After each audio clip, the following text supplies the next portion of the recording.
Hello, I'm Dr. Irene Siegel. I am an EMDR consultant and I run my integrative transpersonal EMDR practice in Huntington, New York, where I also teach meditation and healing. So today we're going to be talking about the subject beyond trauma, transpersonal resourcing in EMDR for client transformation. First, let me tell you a little bit about EMDR therapy. EMDR is considered to be a brain-based therapy because we actually target the parts of the brain that hold unprocessed trauma. And using bilateral stimulation, we work to actually move the location of the trauma in the brain from the back of the brain to the frontal lobe, where it can then be reprocessed. There are 8 phases to EMDR therapy. The first phase is taking a client history, and the second phase is preparation. And this phase is what we're going to be focusing on primarily today in terms of resourcing. During this phase of EMDR, we look to assess whether the client has internal resources. Can they self-soothe? Can they regulate their emotions? Can they remember positive memories as a child?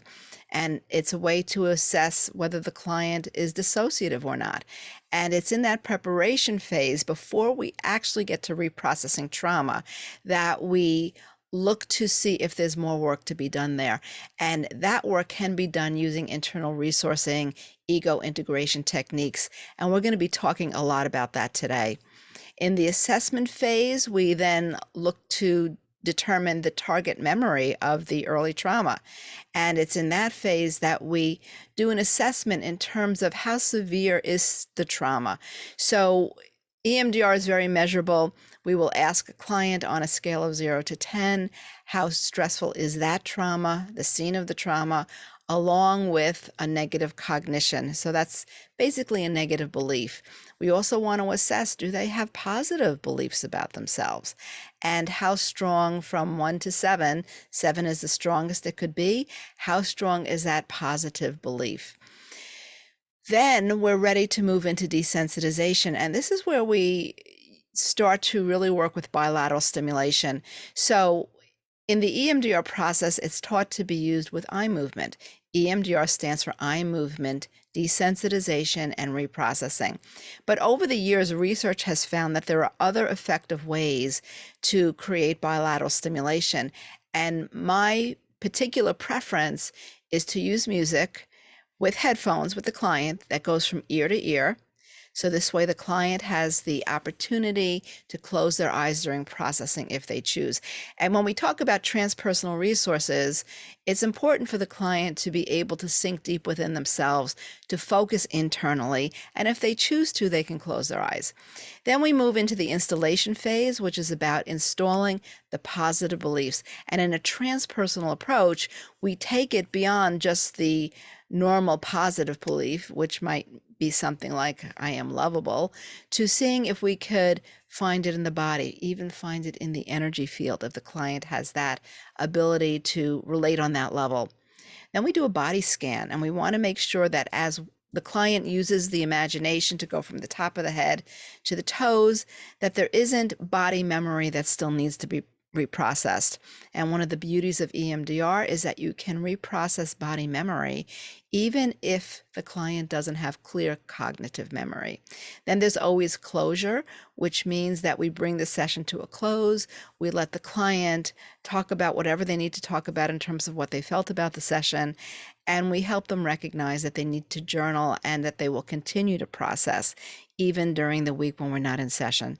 Then when they come back, the reevaluation phase is the last phase, and we will go back again and reevaluate. Has that trauma been completely reprocessed? And again, we check in with the body, we check in with the level of stress attached to the trauma. So it's based in an adaptive information processing system where we first heal past trauma, then we eliminate present triggers, and then we create a future template. Now, when I first took the EMDR training, this was in 1996, and I knew right away this was an amazing process, and I never turned back. But what happened to me was really what pointed me in a transpersonal direction. At that point, I had already been teaching meditation and healing for many years. I studied for many years with healers of Incan descent in South America. I spent a 10-year period of time traveling back and forth to South America to work with indigenous healers, to do ceremony, to do meditation. So I was already in those transpersonal spaces. I had a client who I had been working with who already was discussing early trauma in which she was molested by a next door neighbor. And she felt as if she wasn't lovable, because why would somebody do that to her if she was lovable?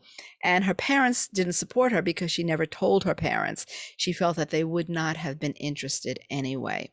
So my first session with her after my EMDR training, I had said to her, I want to try something different with you. And I gave her headphones with music that would go from ear to ear.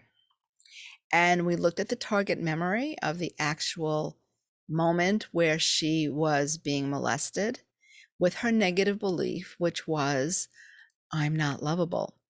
And at that point, when I said to her on a scale of 0 to 10, how stressful is that now, 10 being the most stressful it could be, at that point, it was an 8. She started focusing on the scene in silent space. I took a deep breath. She closed her eyes, and I did what I do best. I sunk into myself into a meditative state. And as I was doing that, I felt the energy moving up my spine. I felt my connection to the earth. I felt the room light up as if a bright light was shining on both of us. And I was in this sea of energy with her. I stayed in that sea of energy very quietly, watching and perceiving the energy moving.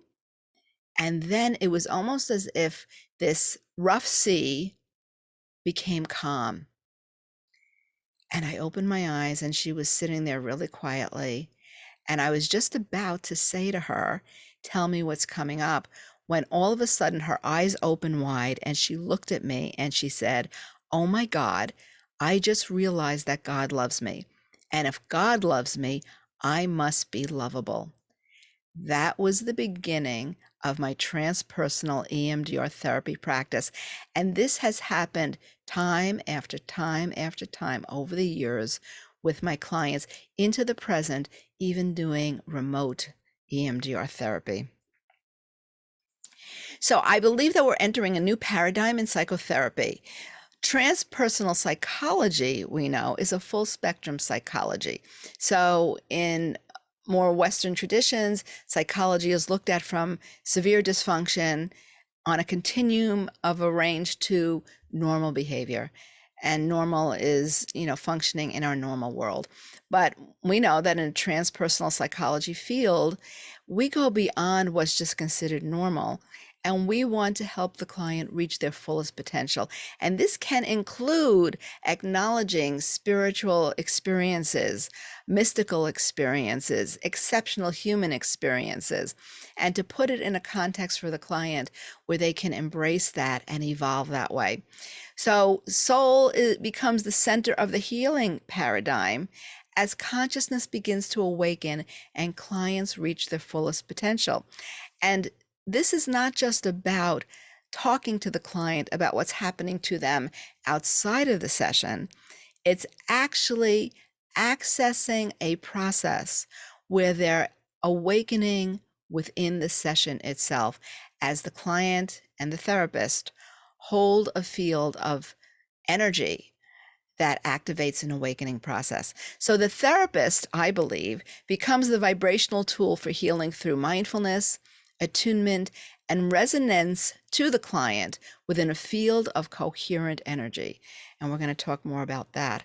There's an unfoldment of transcendent dimensions of human consciousness, exceptional human experiences, mystical experiences, and non-ordinary states of consciousness as part of the therapeutic process. So, in the transpersonal model, well, John Rowan, he talked about three great realms, and he's talking about levels of consciousness of the psyche. He talked about the instrumental realm, which is defined by our place in our world. This is our reference point for who we are in the outer world. There's the authentic self who becomes self-actualized and self-defined outside of the usual construct of what's presented. Then we have the transpersonal self one, which is based in soul awareness. And this is where the person begins to detach from ego. And they start to detach from their ordinary definition of themselves in their outer world. And they realize themselves as light. And I can tell you that this happens in my sessions, and I've been teaching other therapists how to create this as well, where clients will report to me within the session that they perceive themselves as becoming light, most often a purple light. Rowan then talks about the transpersonal self two, which is based in the realm of spirit. And this is not defined. This is the enlightened being, such as the great masters, as Buddha, as Jesus Christ, as the Dalai Lama, where there's a mystical union. And we may get glimpses of that, which motivate us to continue on our path. But for most of us, I think we are awakening at this point in time to spiritual awareness, to soul awareness. Wilber talks about states of consciousness, and he distinguishes it from structures and bodies of consciousness. He said that states of consciousness happen for us all the time. We're in a waking state, a dreaming state where we have soul access, deep sleep, access to the formless or causal spirit. And as I was describing with that first client, and I'll call her Alice, she slipped into a state of consciousness in which she said, oh my God, God loves me. I must be lovable. She became one in that moment with something larger than herself. But it was not yet a structure of consciousness. She couldn't pull that up at will. It was not embedded in her as her reality. The structures of consciousness are levels of consciousness, such as material, biological, higher mental, and spiritual consciousness. These are stable, holistic patterns found in both the level of development and line of development, according to Wilber. And this happens over time. So when a client first has an awakening experience in the therapy, it doesn't mean they've created a structure of consciousness. It's the ongoing work and continuously bringing them back to that state of consciousness that makes it a stable, holistic pattern. I also teach meditation, so sometimes my clients will join my meditation group, or they'll go elsewhere in the community for meditation, for yoga. They'll read spiritual books, and this helps that awareness become stable and integrated within them.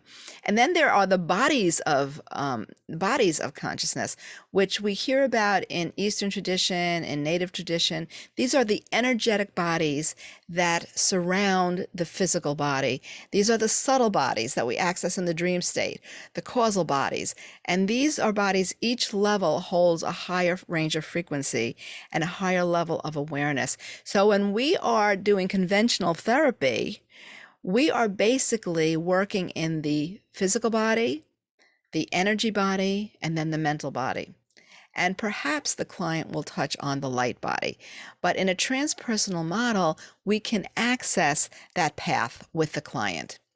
So in Western psychotherapy, we usually go through stages of development which unfold, including transpersonal stages, in order to get from one level to the next.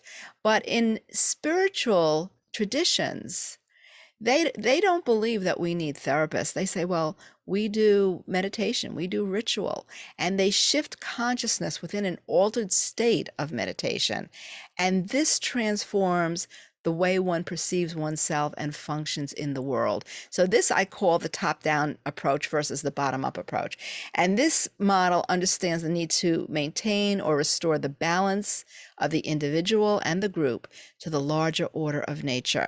Developmental changes occur as a result of a process of spiritual growth rather than spiritual awareness developing on an ascending scale as a result of attaining developmental milestones. Now, I believe through transpersonal psychotherapy, we can blend the two. we can use good, solid therapeutic models, and EMDR is just one of those models. We can use these models in conjunction with shifting consciousness with the client in silent spaces. And we're going to talk about how to do that. So there are developmentally inclusive stages of awareness that you can bring into your therapeutic process. Mindful awareness, which leads to attunement between you and the client, and then a resonance with you and the client, and then a spiritual resonance, which I will define for you. But I'll first define mindful awareness. This is, although mindful awareness is a Buddhist term, I don't use it in the strict Buddhist sense. It's the experience of bringing one's awareness within to a moment-by-moment experience of being present and non-attached to outcome, in which each thought, feeling, and experience is accepted for what it is. Then we can attune to the client, and this is the deep intuitive recognition of the emotions, thoughts, and feelings of another person without the need for words. The other person feels known, seen, and understood on multiple levels. Now, this definition of resonance comes from Daniel Siegel. It's in his book, The Mindful Therapist. If you haven't read that book, it's an excellent book.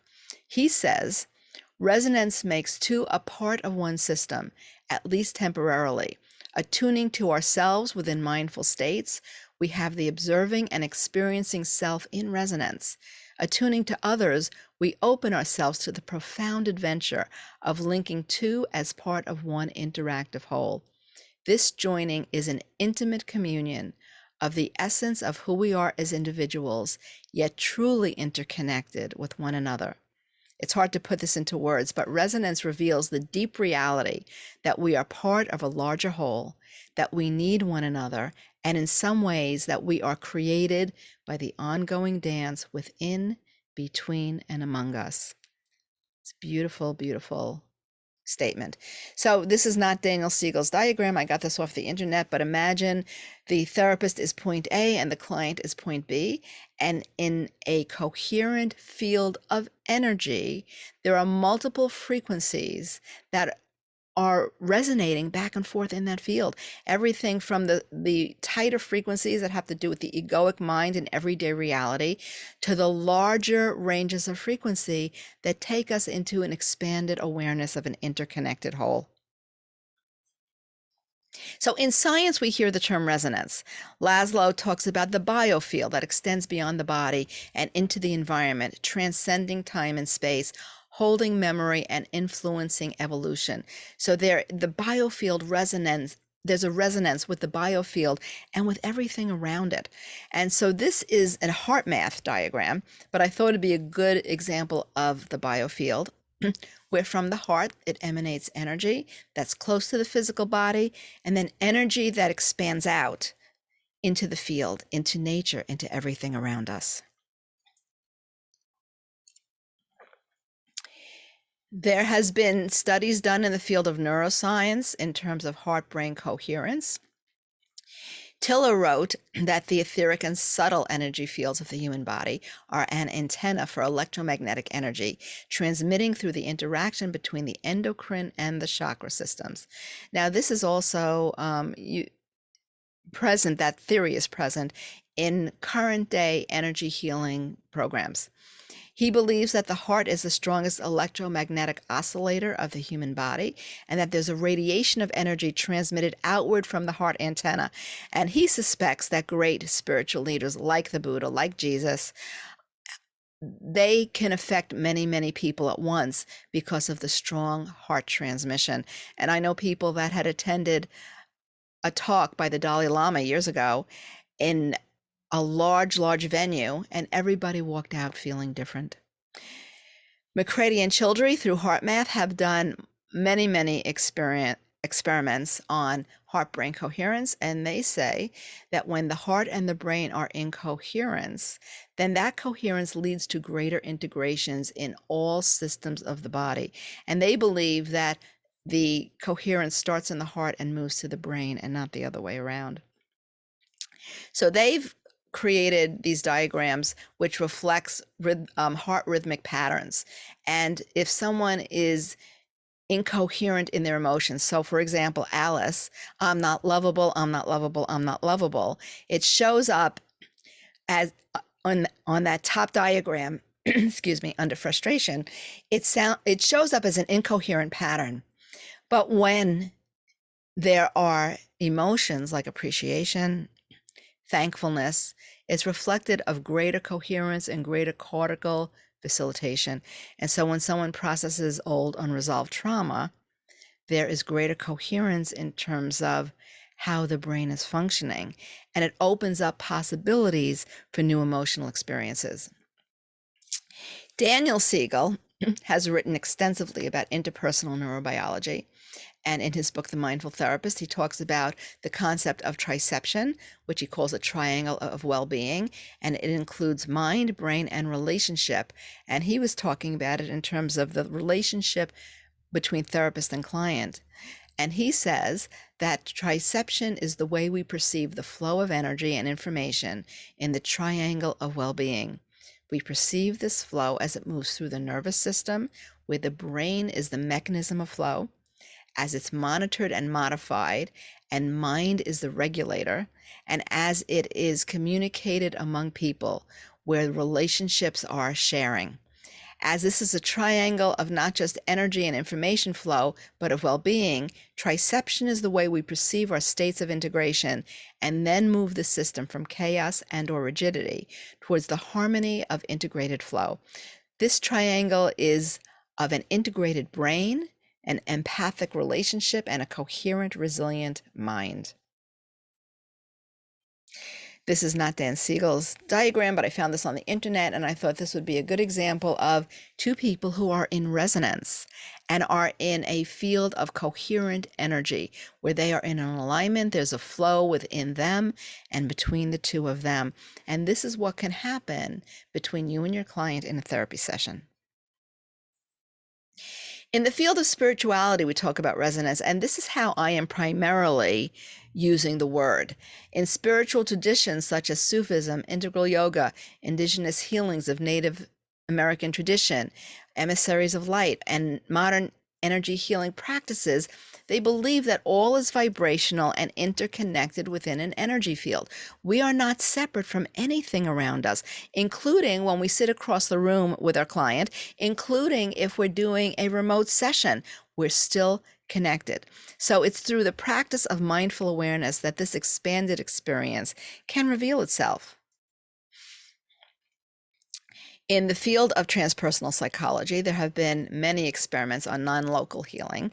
William Broad, in his career, did over 300 experiments in non-local healing, and Gene Ochterberg as well. Gene Ochterberg actually would bring self-proclaimed healers from the jungles into the lab and would do MRIs to see what happens in their brain when they are healing from a distance. And both of them found that there's efficacy to the idea of non-local healing. There's been research done on empathic and sympathetic resonance in the transpersonal field, indicating that there's deep embodied resonance between two people, and that the body-mind's experience of a vibrational merging resonance with internal and external sources exist. So I did my own study, and this was to complete the requirements for my PhD.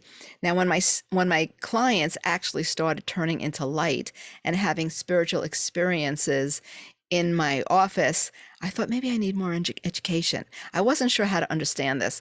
So that's when I decided to attend the Institute of Transpersonal Psychology. This was before it became Sophia University, and I did a study in really understanding the therapist as a container for spiritual resonance and the impact on client transformation. And so this is the outcome of that study. And the participants that I invited in were therapists that felt they understood for themselves the concept of spiritual resonance that takes place in the session itself. Now, there was just about unilateral agreement that they felt that there's an attunement to the divine between them and spirit, which is always present, and they bring this into the session, and that it's vibrational in nature. So it's based in a higher vibrational frequency that connects them to their own spiritual selves and to a larger context of a universal whole. They also felt that spiritual resonance is a central core of a philosophy of wholeness and that it cannot be broken down into its parts. Then I asked them, what is the interdynamic experience between the client and the therapist? And 10 themes came out of that. And the first theme was that the therapists believe that they are attuned to spirit, and that their attunement becomes a doorway to spiritual resonance between them and the client. So they are resonating with spirit and they're bringing that into the session. And this becomes a way for them to use internal feedback mechanisms. So skills of alternative knowing, which was coined by Broad and Anderson, it's basically their intuitive knowing of inner seeing, inner hearing, physiological sensations that help them realize that they're recognizing a deeper truth, and that these experiences within the session helps them determine when to intervene with the client, verbally, non-verbally, and energetically. And what we have learned is that we want to intervene after the client processes, not before. So as we're tracking the energy field, as I described with Alice, I was sensing the field. I knew when she had completed some piece of processing, and that's when I was ready to intervene. She jumped right in and she was ready to share. But it was my inner focus that put me in touch with what was happening in the field and what was happening for her. Now, this process becomes a nonlinear process of assessment and healing. This is true in spiritual healing traditions.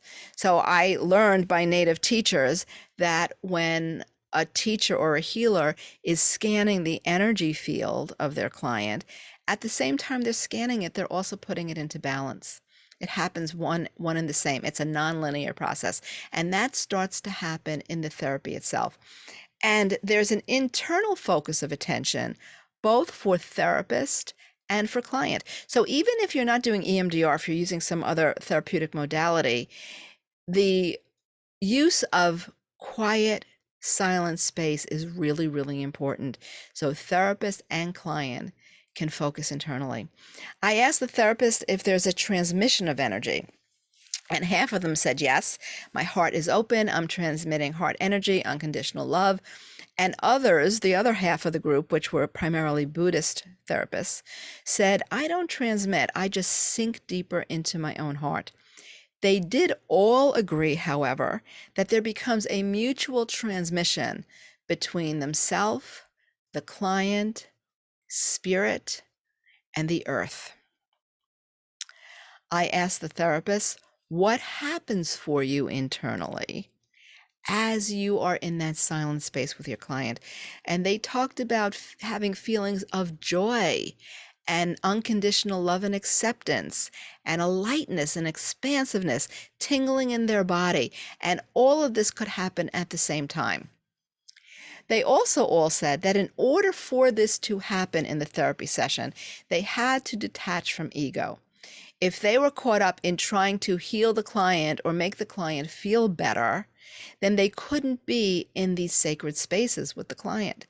So they had to let go of their own need to heal the client and to just be present.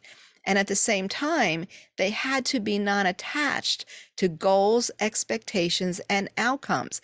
Now, every client comes in, they have a goal. They want to feel better. They want to not be depressed. They don't want to be anxious anymore. They want to live a normal life. And those are great goals. But when we're actually in the situation of processing information with the client, the therapist has to be able to let go of the goal. And I have learned over time that if I could let go of my expectations for my client far exceeds what I could ever expected. And my clients have been my greatest teachers for that reason. I asked the therapist if they feel transference and countertransference are part of this process. And they all said no, not in the same way as in a psychodynamic approach. They said that if the therapist stays in a place of non-attachment and inner focus, and the client does the same, then it really deters positive or negative projections onto the therapist. But if the therapist can't stay in those states, it makes it harder for the client, and then transference and countertransferential issues may have to be addressed. And then the last theme that came up was the integration of the egoic mind and expanded consciousness as a tool for change. So the client has to be able to talk about this. They have to be able to share their experiences and to know from you that you're not judging them, that this is normal, that you encourage this, that they're not crazy. My clients, after they report turning into light, let's say, they always look at me like, am I going to think they're crazy? And I'll always say to them, how did it feel? And they'll say, well, it felt great. And I'll say, all right, let's just go with that. And just that alone helps them understand that I don't think they're crazy, and let's just stay with that. So how does the client transform from this? Well, many of the therapists said that their clients start to develop a spiritual consciousness without the therapist saying a word about spirituality. They start going to yoga classes. They start reading books. They start having a spiritual perspective. Many clients start to see their old trauma as being an awakening to spiritual consciousness, that it put them on a road they never would have been on before. So it gives their trauma meaning, and it helps them cope with what in the past was too difficult to cope with. Inner wisdom continues to rise to the surface, and this changes what they feel emotionally, and it changes their cognitive perspective.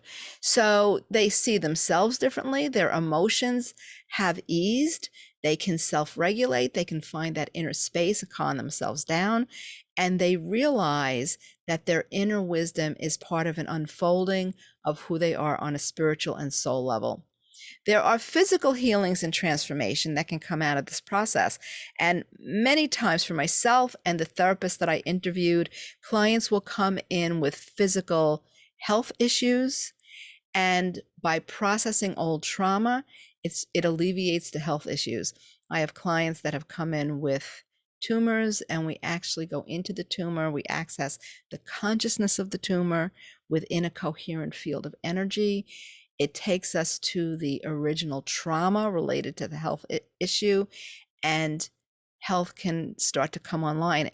And we're not going to get into this today, but this makes a lot of sense in terms of what we're learning in science, in terms of epigenetics, and how when we change the environment of the soul energetically, it changes the expression of disease. They have improved coping skills. They know how to find a safe place. They can go into deep meditation.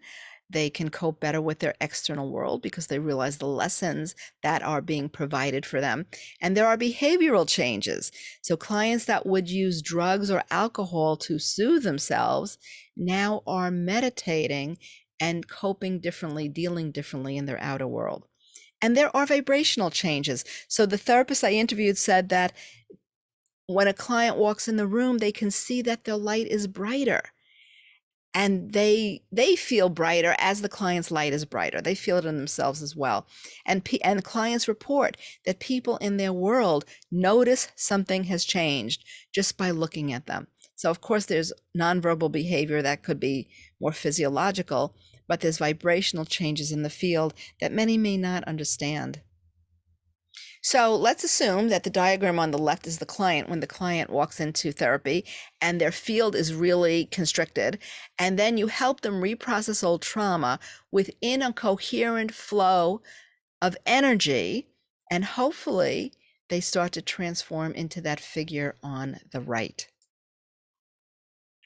So as a result of the study, spiritual resonance was defined as a vibrational pattern accessed by soul awareness, a central core of life and not just healing.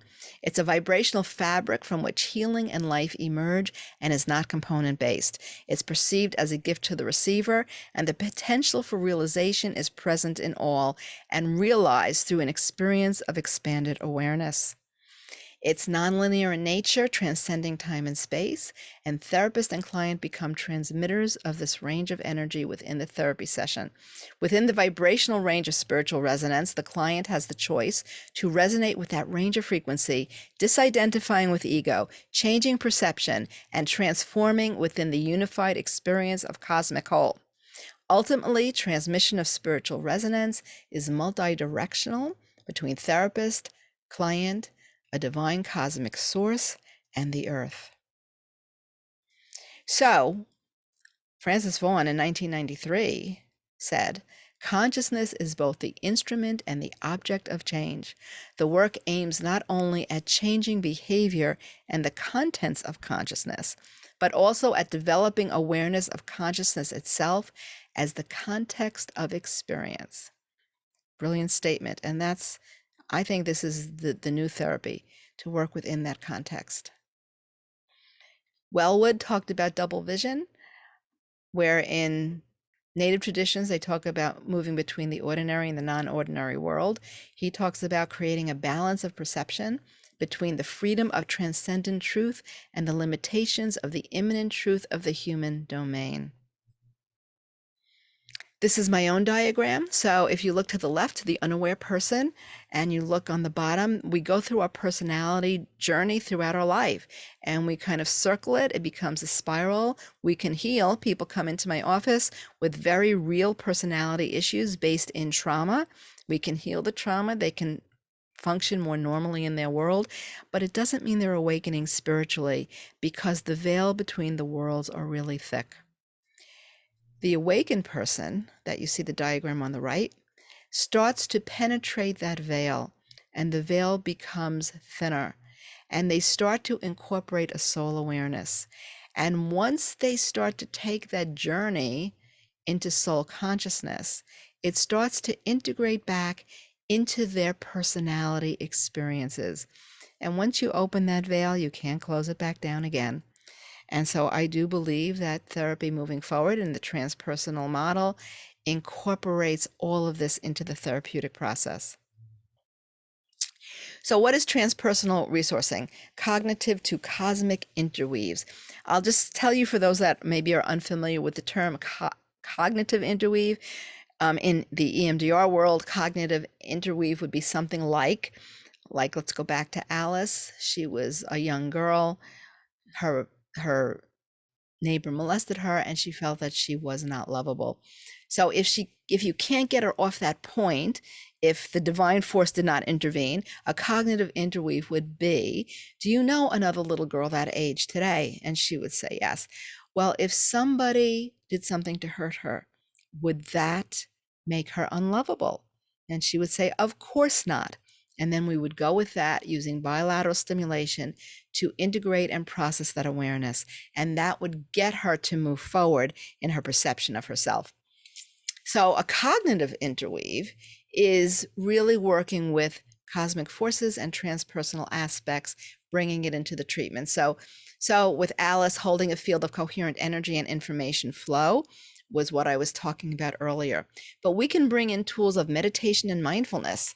We can help a client learn to deep breathe.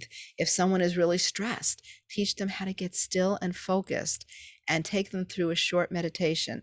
And that can be a tool for them to get into a safe space within themselves. The spiritual resonance is something that we create between ourselves and spirit, between ourselves and a divine force. And it's completely the client's choice, consciously or unconsciously, to connect to that range of energy. And it's not good or bad. When they're ready, if they're ready, they'll make that connection. Some clients make that connection immediately, and for some, it takes time, when all of a sudden there they are. Some of you may be doing ego state work. It might be called family systems intervention. It could be called parts work, where with a dissociative client, we can work to integrate the different ego parts, the different ego states. And what I will often do is, if it's not a flowing experience, I will ask the client to bring in the higher part of themselves into the process. And so we start to integrate that higher self into the work that we're doing. Now, I'll use the client's language. If they use that language, I'll use that language. If not, I might say, bring in an overseer of your personality or a team leader or something like that. And this higher self becomes your co-therapist. And I will have them just notice the internal parts. And I'll have them I will actually map out the internal parts, the parts that have positive qualities, the parts that are sabotaging, the parts that get in their way of optimal functioning. And I will let that higher self be the co-therapist. And sometimes it's just about bringing in light and energy. And I will say, you don't have to know what to do. You let this part of you do whatever needs to be done. And I have some clients that have suffered from severe, complex post-traumatic stress with high levels of dissociation, where it was just too hot a topic to touch on these inner parts. So I let the higher self do it. I have one client that calls on a divine presence, and it's just light and energy that starts to integrate these parts and to make them feel safe. Teachers and guides are great internal resources. So I use it for myself as a therapist. I might use my inner hearing, my inner knowing to check in with my guide or my teacher in terms of what I need to bring into the session. Often my clients will then do the same. They might see power animals, and then I start to realize they're perceiving my power animals. I don't say that to them. I will let them figure out for themselves, what is this animal bringing to them? How can they utilize this animal, this teacher, as a resource within themselves for their own healing? We can heal through symbols. So the energy field is made up of symbols, of patterns. And I might say to a client, if you feel unlovable, what does that look like in your body if you were to paint it? And I'll get them to paint an image of it with color, with form. And that's a symbol of what they're carrying emotionally.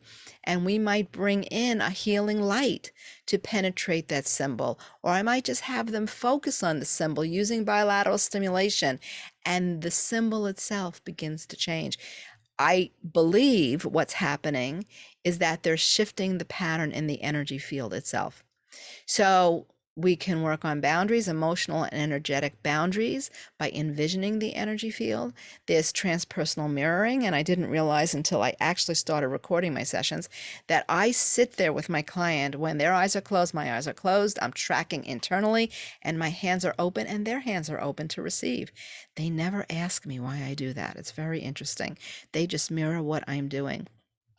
And there are levels of positive or functional dissociation. We all have dissociation.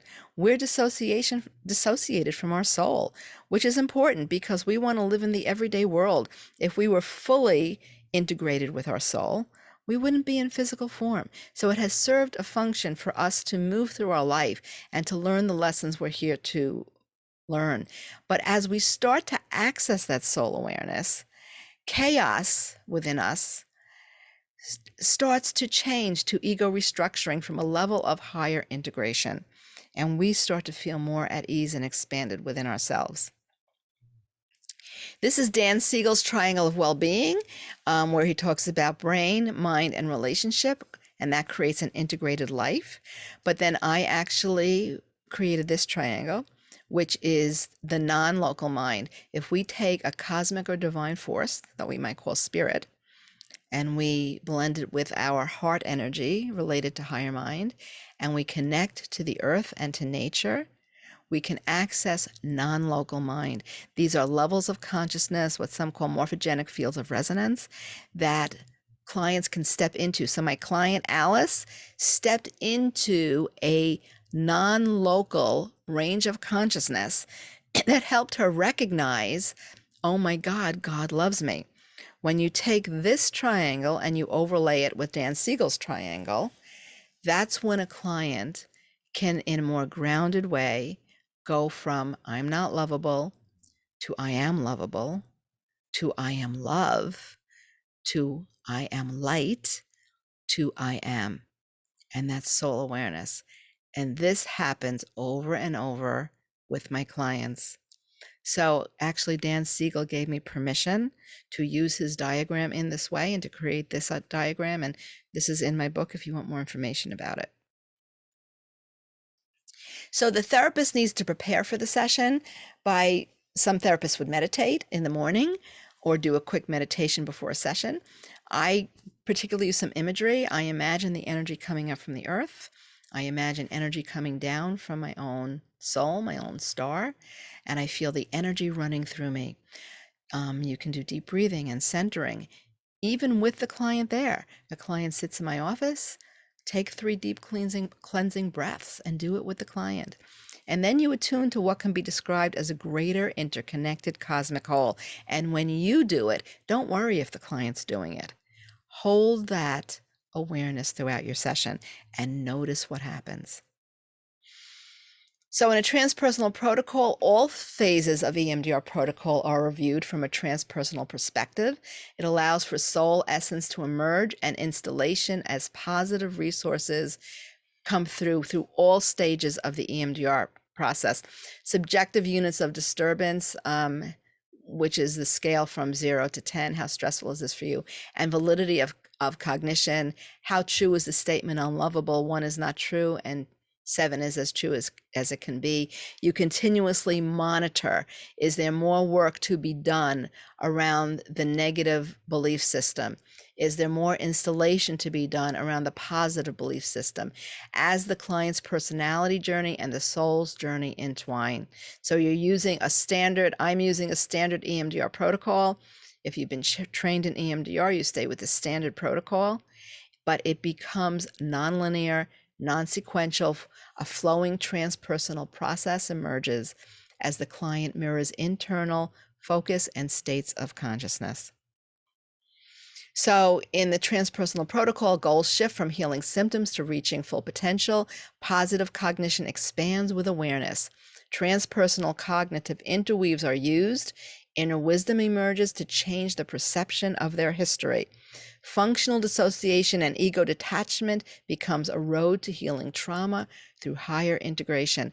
And processing of personal, collective, and archetypal patterns can be done this way. We're not going to get into that today. There isn't enough time. But in Native traditions, they believe that a healing is not a true healing unless you heal the ancestral wounds. So each phase of EMDR allows for the therapist to open to this expanded mindful awareness where the entrainment between therapist and client is invited non-verbally, moving fluidly from egoic to expanded awareness throughout the whole session. Alternative ways of knowing as internal feedback mechanisms are used to track information and energy flow within a triangle of well-being detached from expectation. And there's a sharing, we share a mutually resonant energy field that allows the client to do the same. So the context and reference point becomes the client's inner wisdom based on an expanded awareness of an interconnected cosmic whole. The consciousness of the therapist is a determining factor in the expansion of the shared field within an experience of expanded awareness. So the therapist is the tuning fork. The therapist becomes the tool for health and healing. In ancient traditions, they talk about the rainbow bridge where we walk between the worlds from the ordinary to the non-ordinary reality. For me, EMDR as a transpersonal therapy has been that bridge, expanding awareness and creating greater brain integration, which changes the context of therapy within a shared field of consciousness as processing happens within the silent spaces.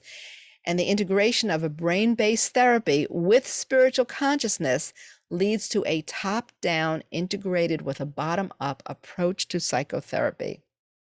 So I'm going to show you 2 very quick video segments of one of my clients just to show you these resources. In this particular video segment, there's a spiritual resonance between us.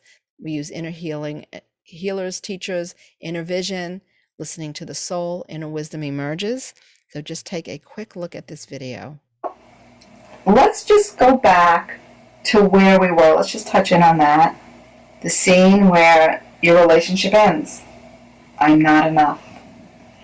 But this time, I want you to bring in your spirit team Just observe what happens. This is a client I've been working with for a while, so she knows her spirit team.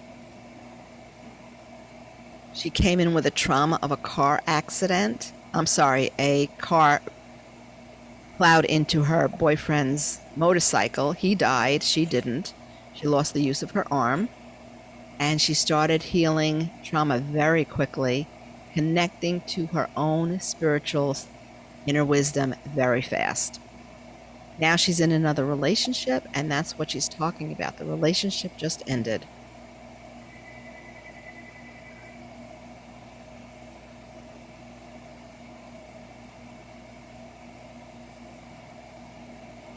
So the visual I get is like instantly being like guarded, like they stand around me, and it's the feeling of like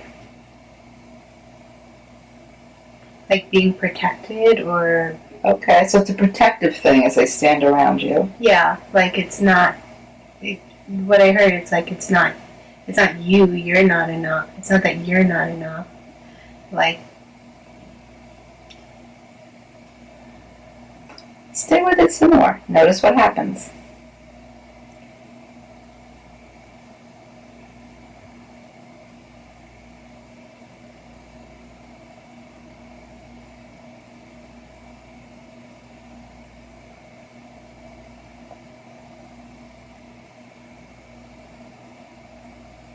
So notice the energy. You might want to try to tune into the energy on the video between the two of us. She has headphones on for the bilateral stimulation.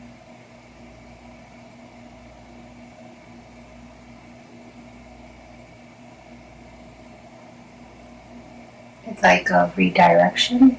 Okay. And so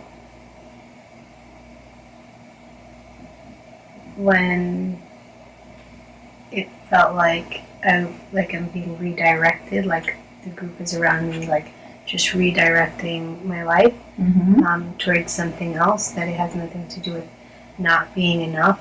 And then I asked him, I'm like, so what do I do with the feeling? Like, okay, I guess I can understand and accept and appreciate being redirected in all of life from 4 years old to now, and not make it a personal thing. Right. But what do I do with the feeling of like the rejection or the, and they said, well, that's the work. But it's a personal work. It's not one that comes externally. Well, the belief I'm not enough comes from you. That's in you. That is the work. Right, that's the personal work. Right, that's the personal work. Exactly. Yeah. Exactly. Right. I have it somehow, and it's still present. I can still feel it. I have it somehow that I'm not enough for them, whoever it is. Like in childhood, my dad choosing to drink and drive and then go to jail was somehow, I wasn't enough for him to choose to not do that. His love for me wasn't enough for him to choose to change, to stay present in my life. Or my brother deciding to get in all sorts of trouble and also be sent away. Somehow I'm not enough.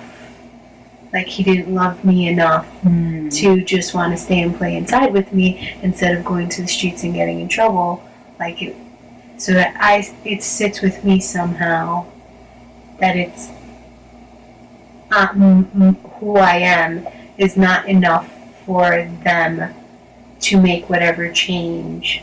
So you're responsible for their choices. Somehow. Somehow. Okay. Now, in that same session, she talked about how in meditation, an image came to her of her brother being on top of her when she was a child. And she was only 3 and he wasn't much older. So she started to realize that they were just kids and he really was just playing.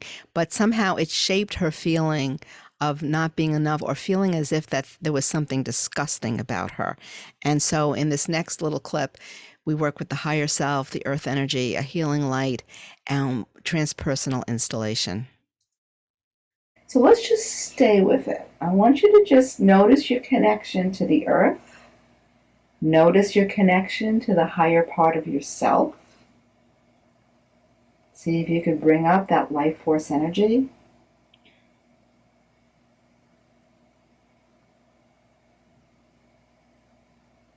Notice a light from above, whatever color it presents itself to you. And just observe what happens in your arm, in your field.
And what's coming up? So there's like, like rays of sunshine, Mm-hmm. right? So it feels like there's more of that, like making its way through this side of my body, Mm-hmm. like breaking up the smoke. Okay. I don't know if it's smoke, but That's what it like. seems like. Okay, that's fine. So then, if you go back to that image, however you see it now, you and your brother, and the statement, I'm dirty and gross, how stressful does that feel right now?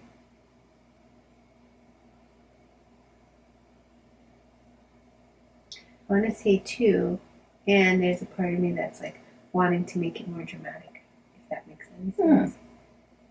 Like I'm supposed to feel bad. Oh. Like this reality says that that is a bad thing and that I should be a victim of like abuse and I should be suffering, and like that's like what happens when people get child abuse or sexual abuse. And I don't feel that way. I feel like, well, we were kids and kids do stuff, and Well, that's right. So, I want you to just sit with it some more. Notice you were just kids. Kids do stuff. And I want you to notice a positive statement about you. You said to me earlier, I'd like to feel innocent. Notice what you feel.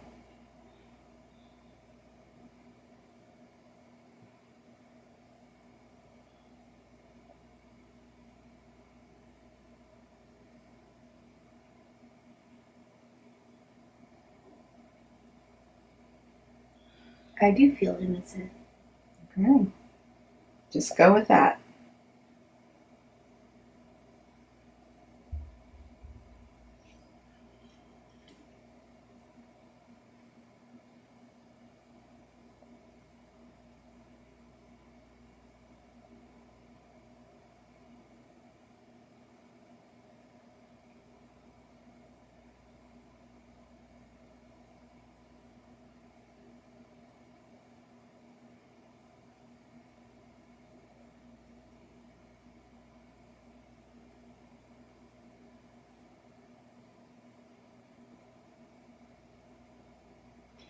They just create this weird pattern though of like like he feels bad, so I try to make him feel better. And then I do that in life, in like my intimate relationships. It's like they're assholes for whatever reason. They're Right. choosing to be assholes. And then since I don't really take it all, I forgive fairly easily. I don't hold on to things, and I move through, and then I find myself consoling them for them being assholes for whatever. And I do that. So you put aside your own feelings. Well, I feel like I don't really, like, it's like, okay, it happened, and I'm sad, and I cry about it, and I yell, and I scream, and I shift it, and then I'm like, okay. Or maybe I feel like, maybe I don't deal with them? I don't know, maybe a bit of both. Maybe.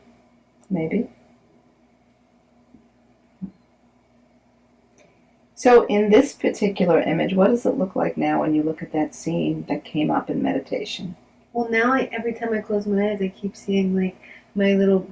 I was gonna call him my little brother. He feels like my little brother. I'm like, but I keep seeing him like this, and I'm like, it's okay, and that's where I keep going to now. Yeah. It's not the same image anymore. No, it's not. Yeah. And are you okay? I really do feel like okay. I don't feel. It felt worse when I wasn't saying anything. Right. Now it's like, oh, okay, got that out. Okay. So it feels better just talking about it. Yeah, in a non-judgmental space, in a space where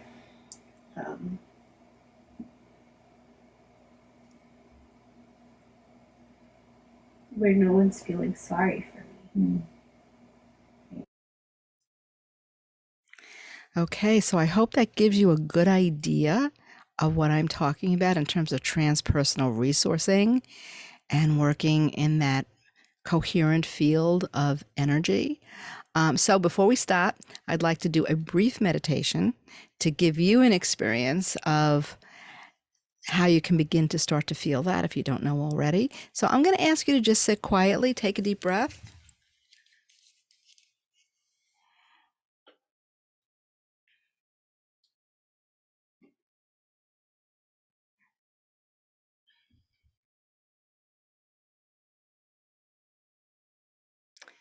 Okay, 1 second. There we go.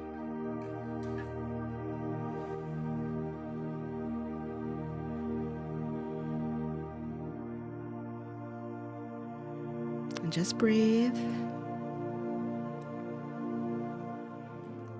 And this is the initial part of this is what I call connection to heaven and earth. And this is the imagery that I do use when I sit with a client, and I might do this internally.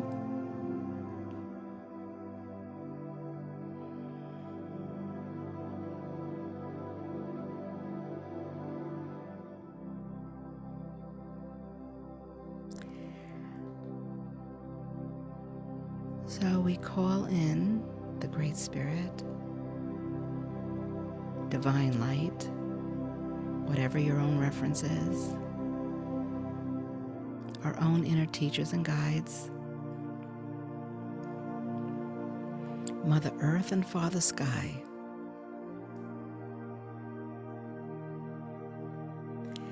And I want you to imagine a root like the root of a tree reaching down from the base of your spine into the earth.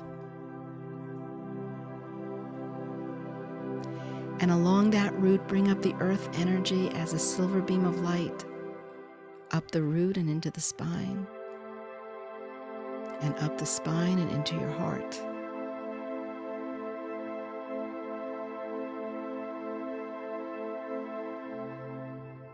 And from your heart, send that light out to every cell of your body, every cell.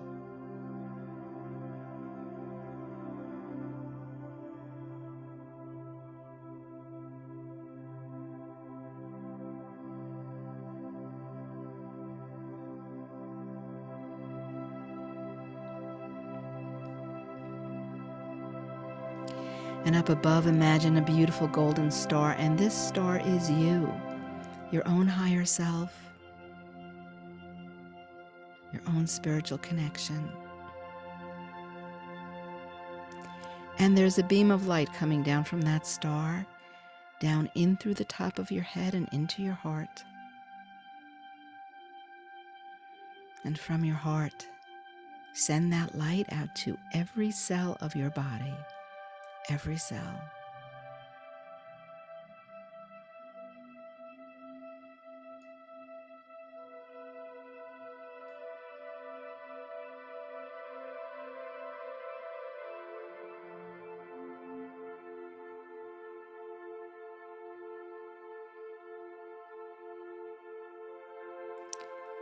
And now, following that light back to its source, bring your awareness back into that star, back into that star. And feel your consciousness expanding larger and larger, and larger and larger as that star expands, larger and larger.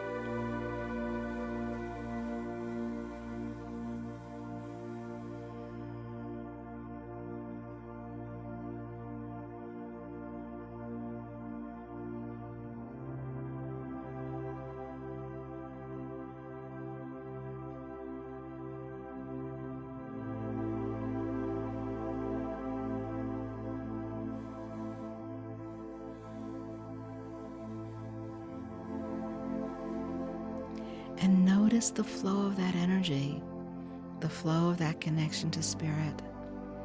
Perhaps you sense it or see it or feel it in your body.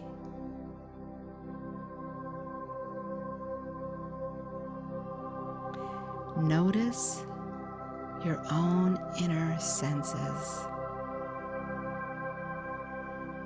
as you hold your awareness in that flow.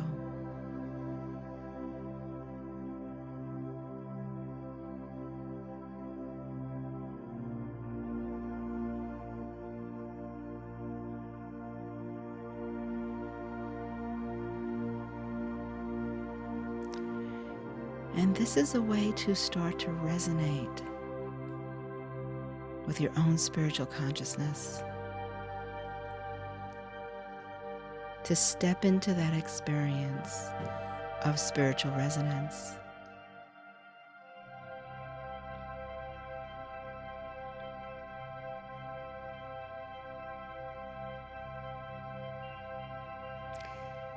And using your imagination, bring in your own teacher or guide, as energy, as light, or as form.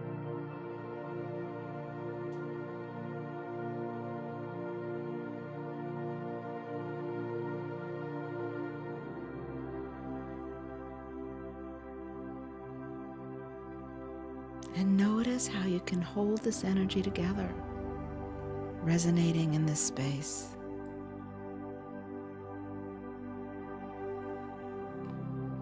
Heart to heart, one heartbeat, one breath.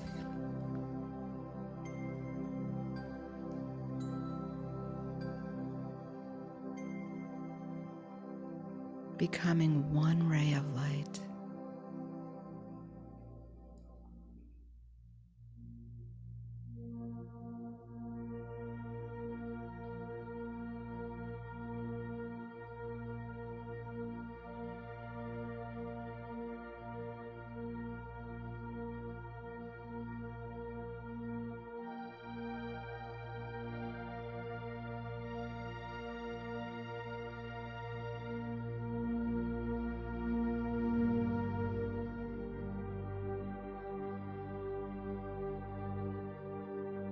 And notice what changes in your energy field as you hold the energy together in that connection to the divine.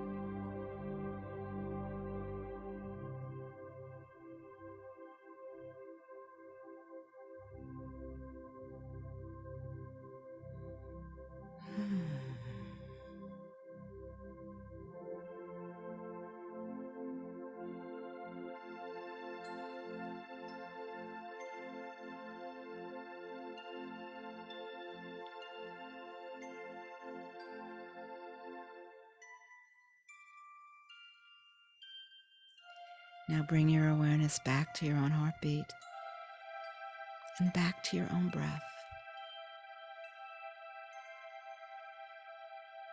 Honoring your teacher and noticing your energy field, the colors, the patterns, the radiance of your own light.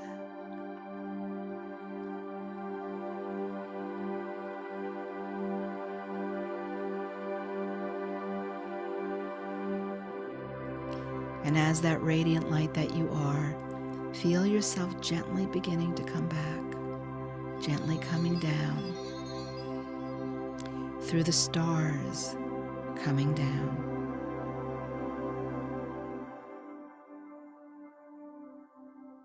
Bringing your light down, in through the top of your head and into your heart. And from your heart out to every cell of your body, every cell.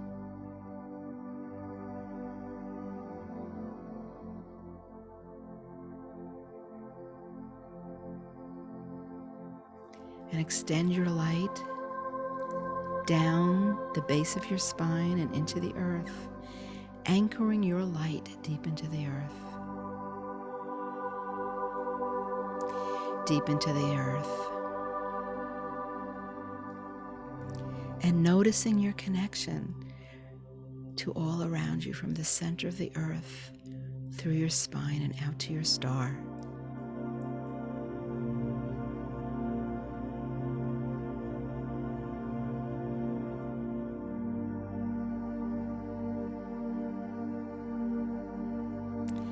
Now bring your awareness back to your physical body, feeling the energy circulating like rivers of light throughout your body. Rivers of light throughout your body. And bringing your awareness slowly back into your room, gently coming back.